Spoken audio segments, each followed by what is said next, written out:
It's a pleasure to be here in Stockholm on this occasion. I come from the architecture office BIG. We are located in Copenhagen, where we actually have a space where they used to make Carlsberg, a perfect place to make architecture now, and also in New York. We are actually hoping to break ground on a project in Gärdet here in Stockholm, a housing project for Oscar. And we have actually been coming to Stockholm quite a lot. We try to sort of turn the Slussen into an infrastructure for people instead of an infrastructure for cars. A project we were involved in over several stages. And now we are actually in the middle of making an urban master plan for what could be the Slussen of the 21st century, Stockholmsporten, which is essentially like a big man-made valley and a new urban area northwest of Stockholm. We think it's sort of the role of architecture and the role of architects in society could be the role of actually sort of designing cities and buildings like ecosystems, so channeling the flow not only of people but also of resources through our cities.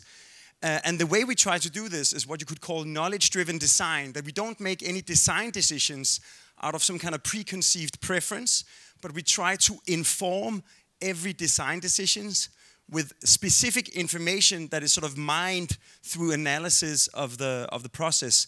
So I'd like to show you 10 examples in 10 minutes of ways to sort of inform architecture. We did a project in Copenhagen called The Mountain, that turns like apartments into a man-made mountain of homes, sort of houses with gardens, where you have a penthouse view and a suburban lifestyle.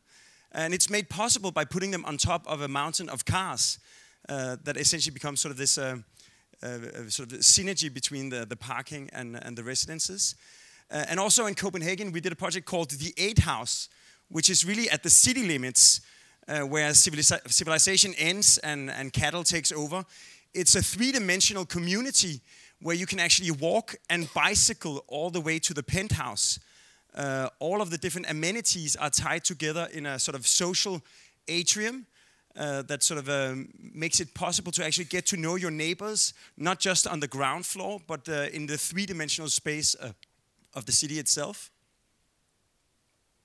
And right now we're working on trying to bring some of these Scandinavian ideas to America. We're trying to crossbreed the American skyscraper with the sort of Scandinavian courtyard and what we've called a court scraper.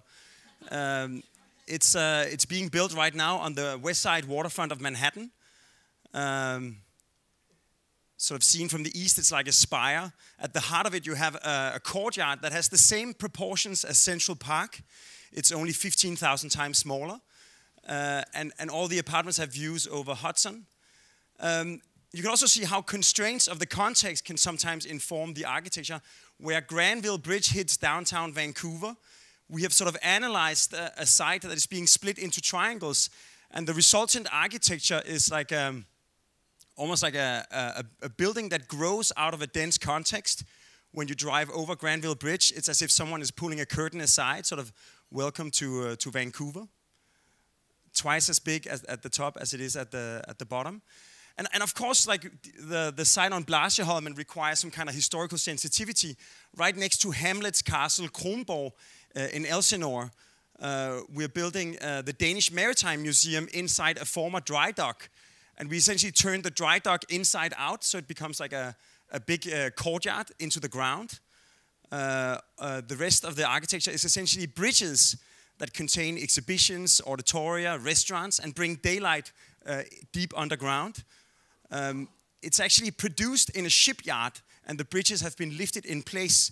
So in a way, the architecture of the Maritime Museum is actually made from the maritime industry itself. Preparing this presentation, I realized that everything we're doing in Copenhagen is underground.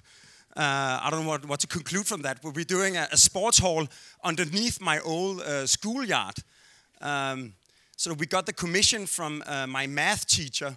So the architecture is sort of based on the mathematical formula for a ballistic arch. So essentially the roof structure and the sort of gracious curves of the ceiling is actually shaped by the geometry of a thrown handball. And on top it becomes like a molehill that actually becomes a big inviting furniture. It has actually tripled the use of the schoolyard. So now they actually had to put trash cans everywhere, because suddenly there was actually waste in the schoolyard, because people were suddenly using it. And it becomes like this sort of social furniture also at night. In Park City, in a sort of historical mining town, we're trying to use the sort of local lumber construction to actually create a contemporary architecture that is like built and materialized with a very sort of historical sort of tectonic for the Kimball Art Museum. A lot of our work deals with public participation. Our first project was the harbor bath in Copenhagen that extends public life into the water. We did the Maritime Youth House that creates like a playful, informal landscape that is also a social project to teach the local kids to rig sails and tie knots instead of stealing cars and painting graffiti. And on the waterfront of Bordeaux, we're doing an art museum, a library, and a theater that becomes like a loop on the waterfront promenade, and that actually creates this inviting space outdoors for the public life of Bordeaux. Finally, a lot of the work we're dealing with somehow has to do with capturing identity.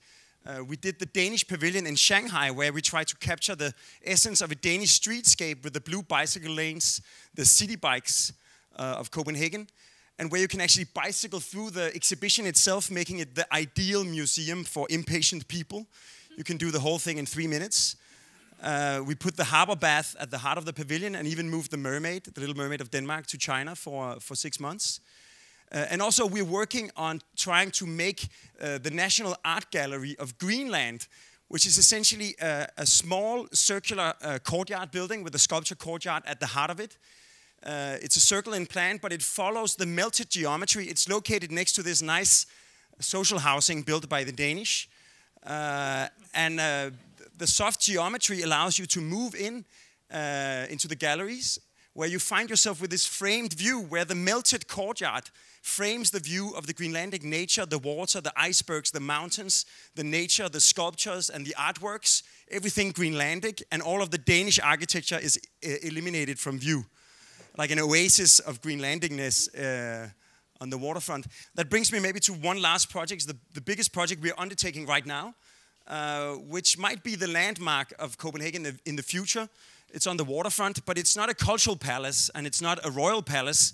It's a power plant that turns trash into electricity and heating. And in Denmark, we have snow. We have the same climate as you guys, but we have absolutely no mountains. But we do now have mountains of trash. We actually have to go hours by bus to Branäs in Sweden. But because of the sheer magnitude of this power plant, we can do 2/3 of Branäs on the roof of our power plant. So from 2016, you have to look out for the Danish competitors in alpine skiing, because now we can actually practice at home.